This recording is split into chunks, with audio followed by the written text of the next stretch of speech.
साथियों नमस्कार। मैं विनय स्वागत करता हूं आप सभी लोगों का अपने YouTube channel our past and future पर। और आज हम फिर से चर्चा करने वाले हैं इलाहाबाद हाई कोर्ट आरओ 2016 के पेपर पर।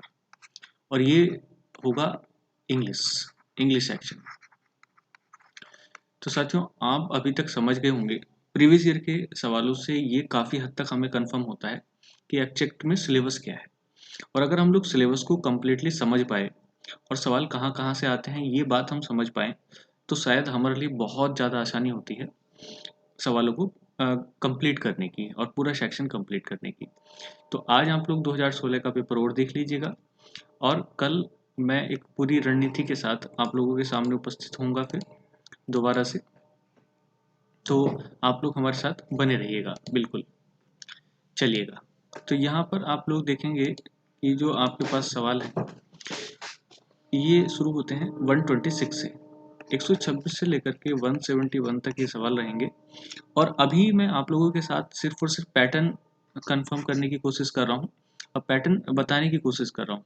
तो आप लोग बस ये देखिएगा कि इंग्लिश सेक्शन में कहाँ कहाँ से सवाल आ रहे हैं। तो जब मैं कल एक कंप्लीट रणनीति आपके सामने लेकर के आऊँगा तो आप उससे थोड़ा सा मैच करिएगा। चलिएगा, तो पहला सवाल है व्हाट डज गैरुलस मीन। तो ये तो वोकैब सेक्शन है साथियों। वोकैब तो आपको करना ही पड़ेगा, तो जितना ज़्यादा वोकैब कर सकते हैं दैट्स बेनिफिशियल फॉर यू और दैट विल बी हेल्पफुल। तो देखिएगा, गैरुलस मीन्स ऐसा पर्सन जो बहुत ज़्यादा बात करता या बोलता, तो मीन्स टॉकेटिव। तो इसीलिए इसका एग्जैक्ट मीन भी ये हो जाएगा। और दूसरे शब्दों में ये कहें सिनोनिम्स, सिनोनिम सिनोनिम्स, तो ये भी इसका सिनोनिम हो जाएगा। चलिएगा next. There are no sparrows chirping खालिस्तान द सिटीज एनीमोर। ऑल खालिस्तान either died or flown away as they had no space in Khalistan growing concrete. The cunning pigeons have become menace. तो चलिएगा सभी चीज़ों पे हम बात करते हैं। तो पहला सेक्शन है there are no sparrows chirping. अब सिटीज़ की बात हो रही है तो एट, इन और बाय। तो बाय का तो कोई मतलब नहीं है, इसलिए ये ऑप्शन तो अलग हो जाता है। और अगर आप काफ़ी अच्छी जानकारी लगते हैं तो सीधा सीधा आप लगा सकते हैं यहाँ पे सेक्शन आना है इन, क्योंकि बड़ी सिटी है या कोई भी सिटी हो वहाँ पर अगर ये चीज़ें रखी जाती हैं या देखी जाती हैं तो उसके लिए इन का प्रयोग करते हैं। ऑल इधर हैव डाइड और इधर डाइड और फ्लोन। सेकंड ये थर्ड फॉर्म बता रही है यहाँ पे कि हैव का इस्तेमाल होना चाहिए। अब क्योंकि आर भी है लेकिन अगली लाइन आपको बता देगी हैव हैड नो स्पेस, यानी कि पास्ट की बात है थोड़ी सी, यानी कि ऐसी चीज जो बीत चुकी है। तो आर नहीं बताता इस चीज को जो बीत चुकी है, तो वो हैव ही बताता है। तो दो ऑप्शन बच रहे हैं, all have either dead or flown far away as they had no space in the going in the growing concrete jungle the cunning pigeons have become a menace. इसलिए right answer हो जाएगा B. ए और N का option है last में। तो menace होता है एक ऐसी स्थिति जिसमें कोई भी जंतु या पक्षी जो भी कह लीजिएगा आप, या प्रजाति विलुप्त हो जाती है। तो मीनेस, तो बिकम ए मीनेस। तो चलिएगा इन, हैव और द और ए। चलिएगा नेक्स्ट सवाल। द हॉस्पिटल वाज टू खालिस्तान from the scene of the accident to save the victim's life. बहुत दूर था हॉस्पिटल सेव करने के लिए। तो राइट आंसर तो फॉर आपको दिख ही रहा है कैसे कैसे सवाल लेने। फर्दर, फर्दर ये तो वैसे भी कंपैरेटिव है, तुलना की जाती है, इनसे तुलना की जाती है, तो ये तो आएंगे नहीं। फार अपार्ट, अपार्ट होता है दो चीज़ों के अलग करने के लिए, ए और बी पॉइंट, जैसे दो पॉइंट हैं, दो पॉइंटों को अलग करने के लिए ये। और फार होता है जहां से आप स्टार्ट कर रहे हैं, आपसे दूरी कितनी है। तो hospital was too far from the scene of the accident to save the victim's life. और इफ अपार्ट का मतलब है तो दो कोई भी चीजें जो एक दूसरे से अलग हों, जैसे पोल्स अपार्ट, एक आपने इंग्लिश में सुनी होगी कहावत, पोल्स अपार्ट। तो इस तरीके से। Next, combine these two sentences into one simple sentence keeping the meaning intact. देखिए साथियों, जैसे ये वर्ड है, इस टाइप के वर्ड्स तो आप ले सकते हैं। इनएक्ट मतलब एक ऐसी पोजीशन जिसमें विकार ना आए, यानी कि उसका मीन सेम रहे, इस तरीके से। She wrote the exam, she left the hall.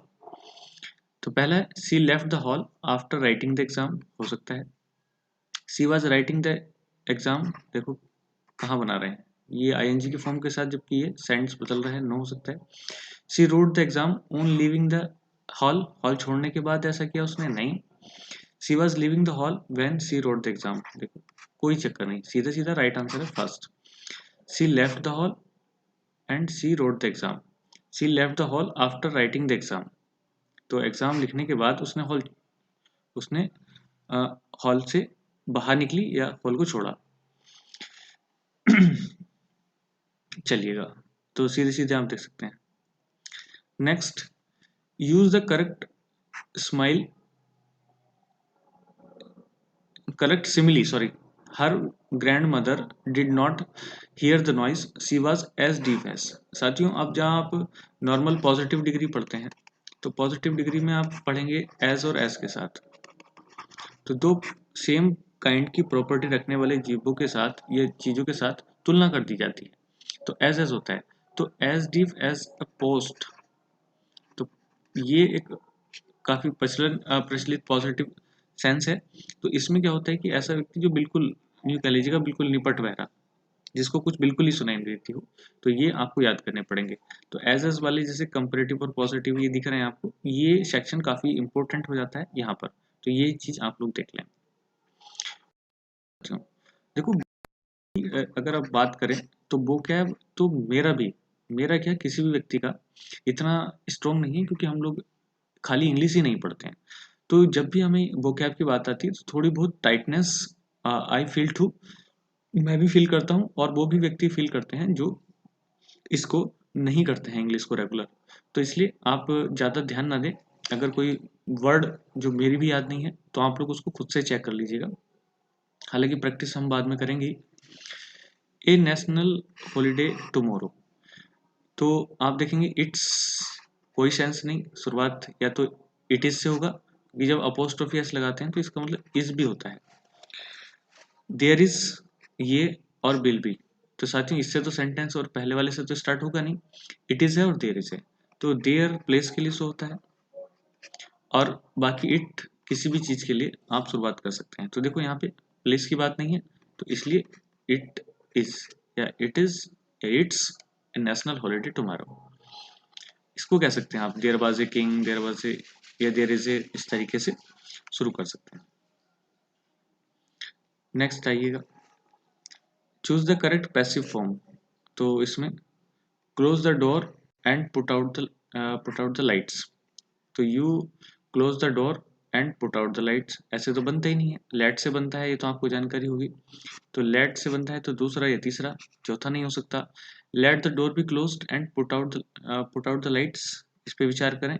And let out the door be closed end the lights puts of, तो डोर बी क्लोज्ड ऑफ, ऐसी लाइट्स पुट आउट, तो राइट वन इज दिस, यानी कि C answer.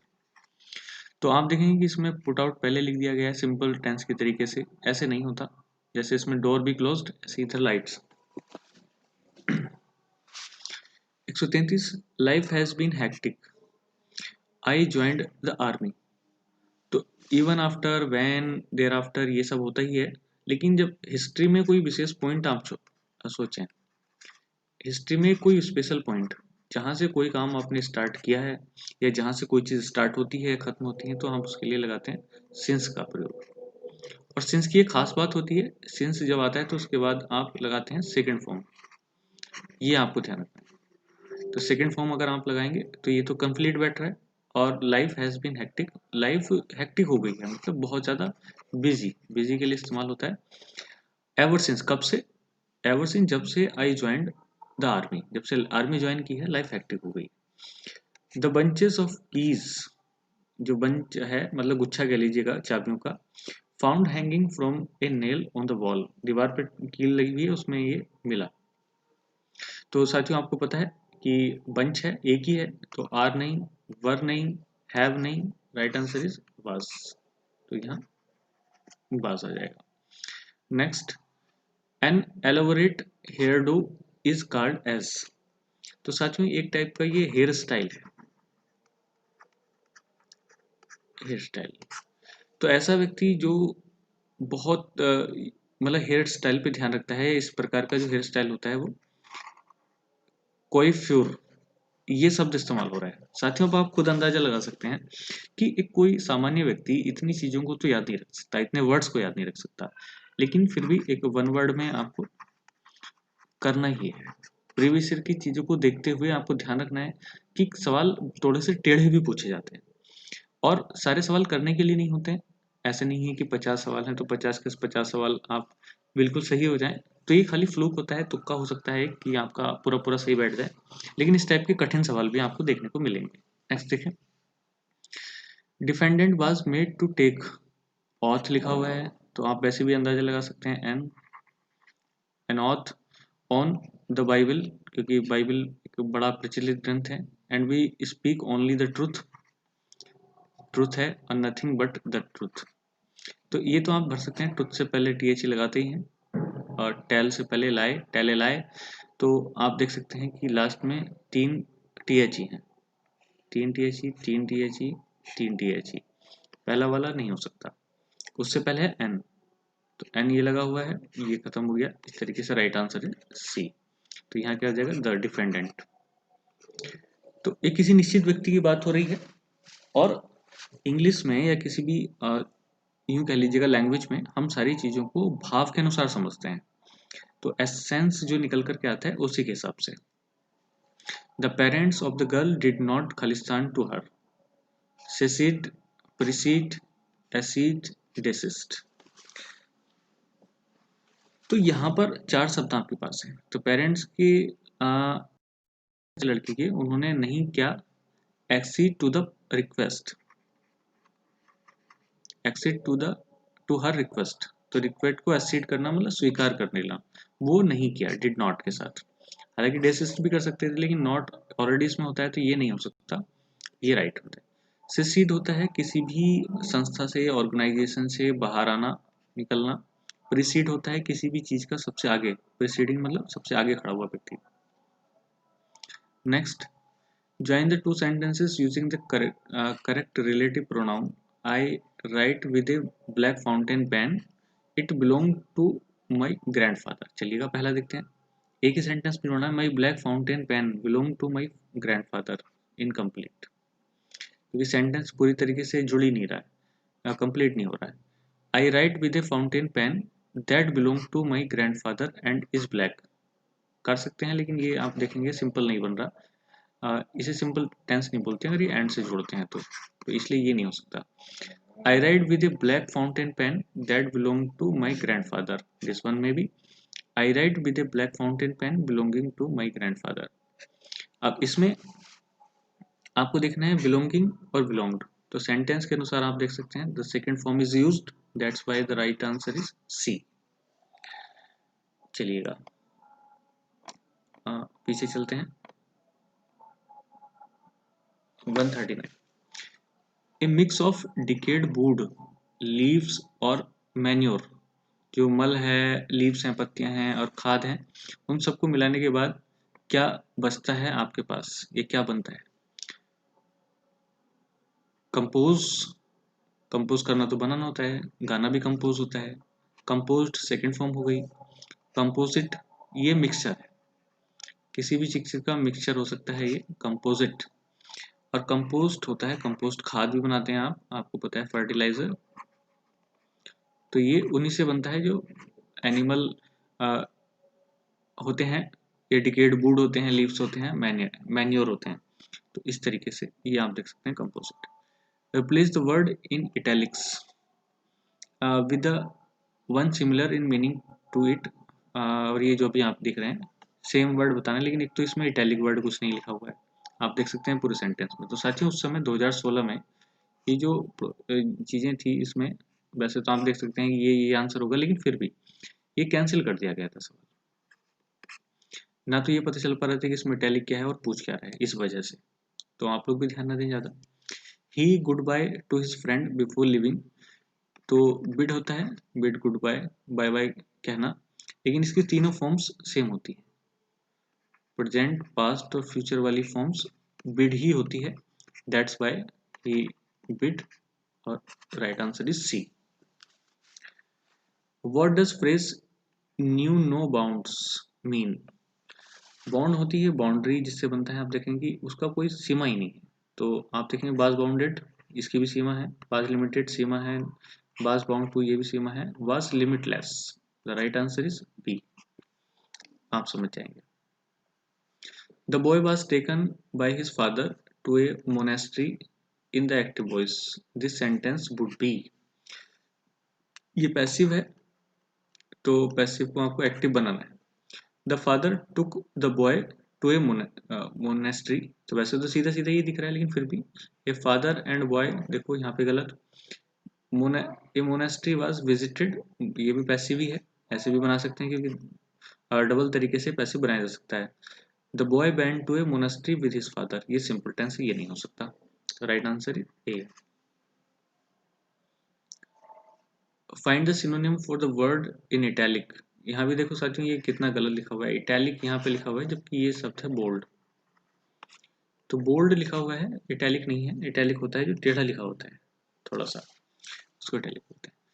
ही enjoyed meeting his old friends, अपने जो पुराने दोस्त हैं उनके साथ मीटिंग को एंजॉय किया। फिर भी he realise that his life at a monastery had changed his considerably, उसको काफ़ी हद तक चेंज किया है उसकी लाइफ ने।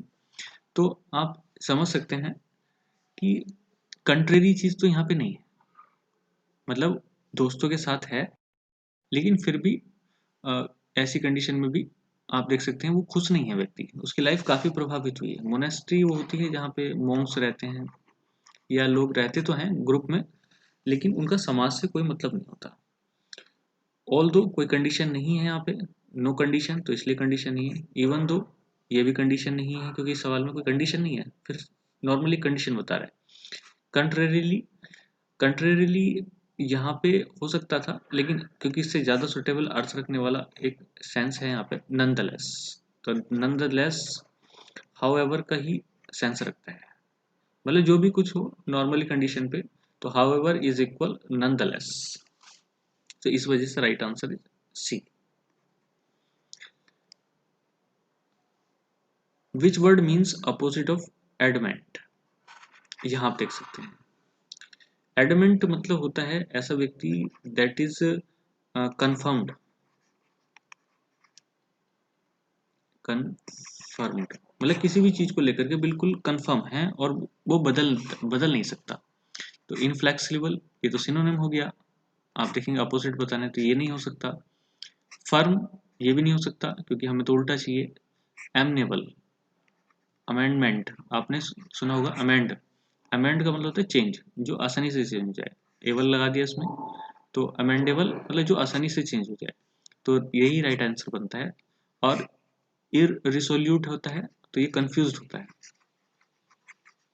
तो इस तरीके से वोकैब पे मैं ज़्यादा आपको नहीं परेशान करने की कोशिश कर रहा हूँ, तो आप लोग वोकैब खुद से भी चेक कर सकते हैं।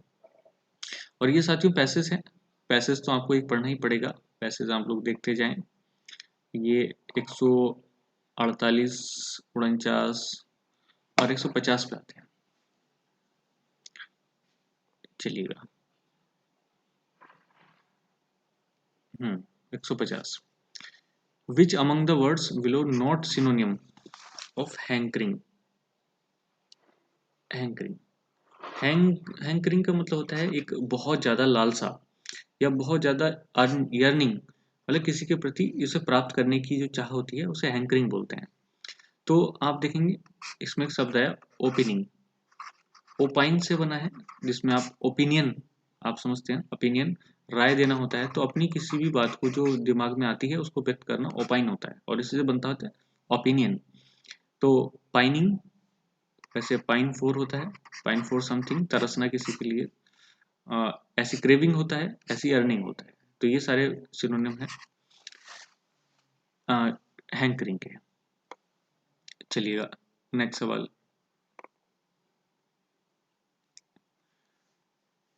ए plastic the plastic surgeon was reputed to a bang up job, तो आप समझ गए होंगे कि बोल्ड है और इटैलिक भी है, इसका मतलब बनाना है। ऑफ लिप एनहेंसमेंट, तो वैसे मैं आपको सीधे सीधे बता दूं, ये जो फ्रेजल है इस टाइप का, बैंग अप जॉब, इसका मतलब होता है एक्सपर्ट वे या स्किल वे, स्किल तरीके से कैसे कोई काम करना। तो इस तरीके में आप देखेंगे plastic surgeon did a shoddy job, plastic surgeon did a unfinished job, plastic surgeon did an expert job. तो इसलिए राइट आंसर यहाँ पे एक्सपर्ट जॉब के हिसाब से आंसर इज सी। तो सबसे पहले आपको क्या करना है, वोकैब पे ध्यान देना है। तो अगर आप वोकैब ध्यान दे रहे हैं तो काफी हद तक आपका फायदा हो सकता है, वोकैब पे ध्यान नहीं दे रहे हैं तो काफी हद तक फायदा नहीं हो रहा होगा। चलिएगा, keep your friends close and your enemies, proverb. कुछ प्रोवर्ब्स तो आपको याद करनी पड़ेगी, पूरी लाइन है साथियों, आप खुद देख सकते हैं। कीप योर फ्रेंड्स क्लोज और योर एनिमीज क्लोजर, अगर आपने पढ़ी होगी तो बहुत अच्छी बात है। अपने दोस्तों को तो क्लोज रखिएगा ही, लेकिन एनिमीज को, दुश्मन को और भी ज्यादा क्लोज रखिएगा, ताकि आपको उनकी गतिविधि पता चलता रहे और आप उन पर नजर रख सकें। तो इसलिए closure is right answer. Choose the correct sound word to describe the Khalistan of strange and unfamiliar dialects of the market held my interest। मेरा ध्यान खींचा गया। लेकिन आप देखेंगे जब अलग अलग प्रकार की स्ट्रेंज और अनफैमिलियर आवाजें होती हैं तो उसको हम लोग यूज करते हैं बैबल, BABBLE, बैबल। तो अलग अलग प्रकार की साउंड्स ये आपके सिलेबस में शामिल हो जाता है, मतलब कुछ भी चीज छुटा हुआ नहीं है, आप देख सकते हैं। तो तैयारी बहुत जबरदस्त चाहिए। द करेक्ट ऑर्डर ये बताना है डिक्शनरी के हिसाब से, तो डिक्शनरी के हिसाब से तो कोई भी बता देगा, आप लोग देख सकते हैं। राइट आंसर इज डी, इसमें आप चेक कर लेना जो भी ये क्रम से लगाना है। Which one is the following correctly spelled word, तो इसमें आप देखेंगे परसिकैसियस, पर स्पेस, इस तरीके से बिगाड़ करके सब लिखे हैं जो, लेकिन जो राइट वर्ड है वो ये PERS, perspicacious, perspicacious। It is one kind of mental situation, एक मानसिक स्थिति होती है जिसमें बहुत ज्यादा एक्टिवनेस होती है। इन वर्ड्स का तो मीनिंग भी बड़ा मुश्किल होता है। देयर आर खालिस्तान takers for animal fur today, while, देखो साथियों आप देखेंगे कि वाइल इज कंट्रेरी। कंट्रेरी का मतलब होता है कि दो सेंटेंस अलग अलग तरीके से इस्तेमाल होते हैं। तो यहाँ पे जो शब्द आएगा वो एक कम को दिखाएगा एक ज्यादा को। तो दो शब्द ऐसे जो कम और ज्यादा को शो करें, जैसे फ्यू और ए फ्यू, ये कोई ज्यादा विशेष नहीं होते। फ्यू नेगेटिव होता है कम, ए फ्यू भी ज्यादा नहीं होता, ये नेगेटिव होता है। ऐसे फ्यू ये तो बहुत कम कम होते हैं, दोनों सेम से होते हैं। लेकिन फ्यू और quite a few, quite a few मतलब काफी, काफी मात्रा में, इन ए लार्ज अमाउंट, और जबकि फ्यू होता है बहुत कम मात्रा में, लगभग ना के बराबर। क्वाइट ए फ्यू बिल्कुल बहुत बड़ी मात्रा में, और ए फ्यू का कम मात्रा में। There were a few, there were few भी है क्योंकि ऑप्शन में है नहीं, तो फ्यू लगाना पड़ेगा पहले ऑप्शन के हिसाब से। Few takers of animal for today, आज जो लेने वाले थे कम थे, जबकि कल quite a few of यस्टर year, sorry पिछली साल, stars were proud owners of mink quotes, और पिछली बार बहुत सारे लोग थे। तो कंट्रेरी वर्ड हो जाएगा क्वाइट ए फ्यू। तो इस तरीके से आपको देखना है। Next, which part of the sentence has error in it? If one has to live in society, he must conform to its rule।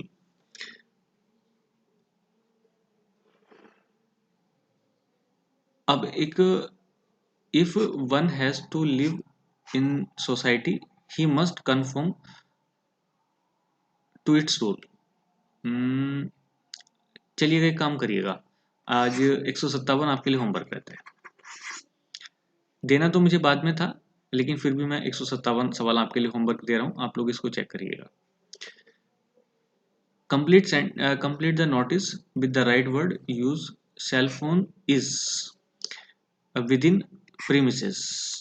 तो prevented, suspended, avoided, ये निगेटिव सेंस हैं सारे, और डिसअलाउड भी। तो अलाउड मतलब परमिशन होना। Cell phones is, एक तो यहाँ पे ही मुझे थोड़ी सी प्रॉब्लम लग रही है, आप देख सकते हैं सेल फोन इज का क्या मतलब है। तो या तो यहाँ पे आर होना चाहिए, सेल फोन्स आर, या ये सेल फोन होना चाहिए, थोड़ी सी गलती तो यहाँ भी है। अवॉइडेड तो इसमें तो नज़रअंदाज का है तो कोई मतलब ही नहीं है। डिसअलाउड, जिस भी जहाँ की भी बात होगी, जिस प्लेस की भी बात होगी, वहाँ पे अलाउंस और नॉट अलाउंस की बात होती है।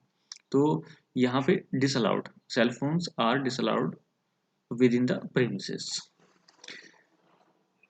सेंस थोड़ा सा बस लगाना है, बाकी कुछ चीज़ें नहीं है जो हमारा दिमाग भटका सके।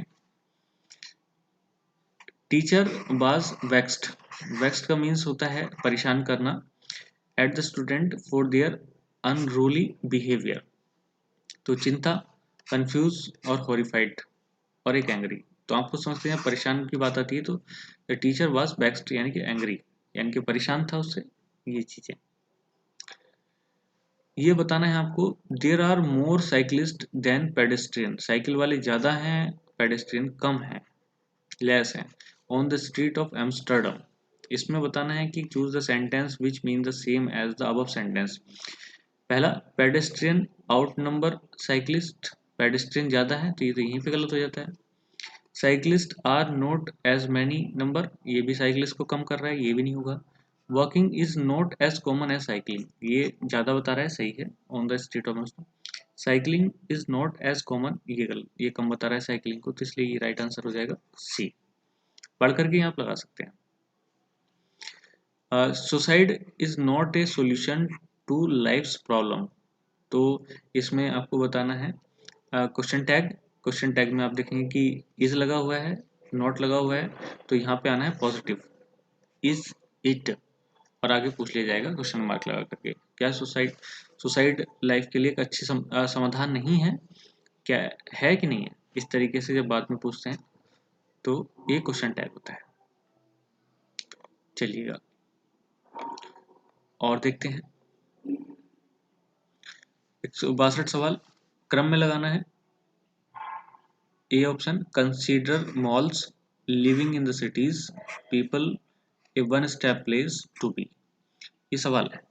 तो जैसे आप लोग कुछ देखेंगे, जैसे कंसीडर मॉल्स, अब कौन कंसीडर करता है मॉल को, तो पीपल ही तो कंसीडर करेंगे, तो पीपल यानी कि डी के बाद आना है सी। तो पीपल कंसीडर मॉल्स, अब लोग, एक चीज और देखिएगा, अब people living in the cities रहेगा कौन, ये भी लोग रहेंगे। तो एक चीज ये भी है कि इसमें आप सी का भी ध्यान रखें कि ये पीपल के साथ जुड़ेगा और मॉल्स भी सी इसके पीपल के साथ जुड़ेगा। तो पहला तो ये बन गया है। वन स्टॉप प्लेस, ये हो जाएंगे मॉल्स के साथ, तो ये मॉल के साथ जुड़ जाएगा। तो आप देखेंगे people living in the cities, यानी कि ये first number, living in the cities, consider the mall 3 number, क्या समझते हैं, to be 4, a one stop mall 5, और उसके बाद हाँ बस इतना ही। तो इस तरीके से आप देख सकते हैं कि जो क्रम बनता है वो बनता है बी का। तो मैं उम्मीद करता हूँ ये बात आपकी समझ में आ रही होगी। तो इस तरीके से राइट आंसर हो जाएगा इसका बी। चलिएगा आगे देखते हैं। तो right answer is B. He told the crowd, "My performance will continue tomorrow at the same time." In reported speech, this sentence would be, he told the crowd. पहला he cautioned the crowd, उसने बताया कि खाली कल मेरी जो performance है वो चलती रहेगी। तो caution सावधानी बरती, नो, ये तो वैसे ही गलत हो रहा है। he announced हो सकता है that my performance would continue the next day। Sentence को दोबारा देख लो, my performance will continue tomorrow at the same time। तो यहाँ पे दूसरा ही announced that my performance would continue next day, इसमें सेम टाइम वाली बात नहीं आ रही है, सेंटेंस इनकम्प्लीट सा है, करने को तो कर सकते हैं। he informed the crowd that his performance would continue the next day at the same time, ये बी से ज़्यादा सुटेबल है सी, सेम टाइम पे। The crowd was informed that he would continue his performance next day, ये भी incomplete sense दे रहा है, तो इसलिए राइट आंसर इज सी।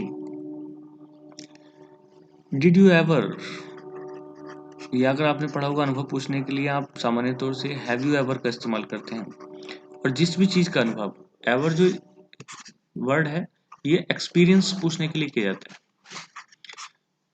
तो एक्सपीरियंस पूछने के लिए did you ever consider having a baby, तो आप किसी चीज की जगह have a car, have a baby इस तरीके से इस्तेमाल कर सकते हैं। तो हैव ए बेबी तो लास्ट में आ जाएगा ये कंसीडर, मतलब तैयार होना या मानसिक तौर से समझना। Did you ever consider having a baby, इस तरीके से। तो right answer is A. Ouch the thorn had pierced my heel, it's bleeding, she said. उसने कहा कि जो थोर्न है, कांटा है, वो उसने हमारी जो नीचे वाली एड़ी होती है उसमें चुभ गया है और ये ब्लीड कर रहा है।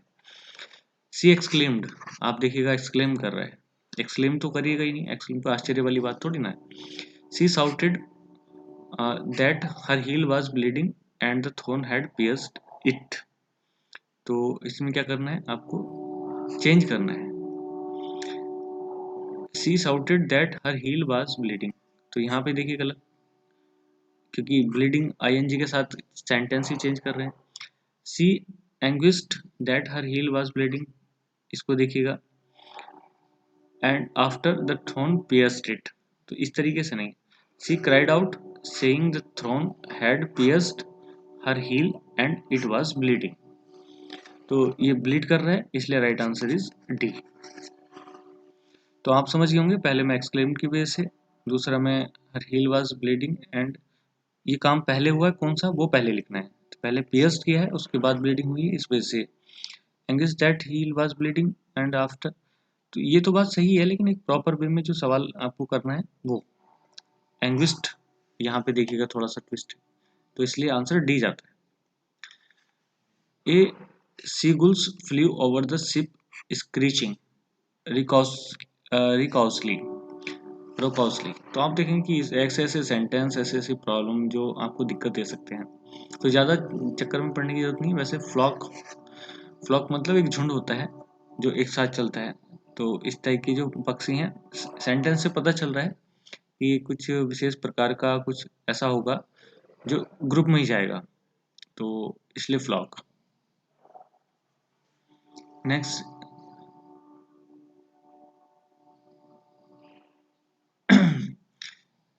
Replace the words in italics. यहाँ इटैलिक ही लिख रहे हैं बार बार, जबकि लिखा हुआ है बोल्ड में, bold. Place the word in italic, synonym.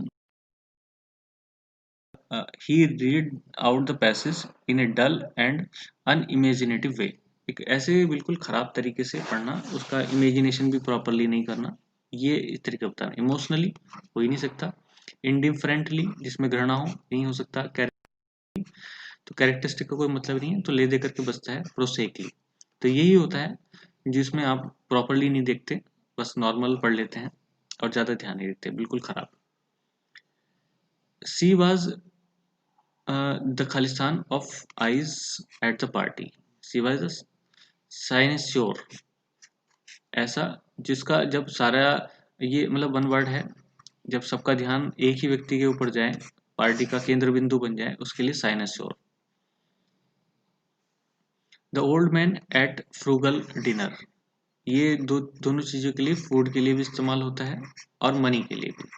Frugal मतलब जो कम खर्चील करता है और सोच समझ के करता है। तो dinner and went to the bed early, parsimonious, light, succulent और हार्टी। हेलन हार्टी मतलब एक ऐसा जो स्वास्थ्यवर्धक हो, ऐसा भोजन। तो हेलन हार्टी जिसे स्वास्थ्य के लिए इस्तेमाल करते हैं, तो ये शब्द इशारा करता है इधर की तरफ, हार्टी की तरफ, तो इसलिए खाना हो जाएगा ये डी। गेम ज़्यादातर आप समझ रहे होंगे कि जो गेम है वो है वोकैब का काफ़ी हद तक, इसलिए वोकैब को अपना मजबूत बनाएं। Use the appropriate idiom, idiom use करनी है to complete the expression. You may go home early if you are खालिस्तान, आप घर जल्दी जा सकते हैं कब, feeling a bit under the weather, आप थोड़ी सी तबीयत खराब हो रही है तब। बिल्कुल सही बात है, तो right answer is hitting the nail on the head, ये एक अलग टाइप की होती है। Sitting on the fence and add insult to the injury, चलिएगा 2-3 का मैं बताता हूँ, 1-2 आप बताइएगा। ये तो हो गया तबीयत खराब होने से। सिटिंग ऑन द फेंस मतलब कंफ्यूज्ड। फेंस होती है बाउंड्री, इस पर बैठे हुए हैं, ना इधर का पता है कि इधर जाना है कि इधर जाना है। Add insult to the injury मतलब और ज़्यादा बेइज्जती करना, ये होता है add to the injury, insult to the injury. A person who creates map is known cartographer. Easy है, यहाँ देखिएगा, rearrange adjective in the bracket and in correct order. They lived in a Khalistan ये व्हाइट हाउस। तो इसके लिए एक formula होता है SSACNM।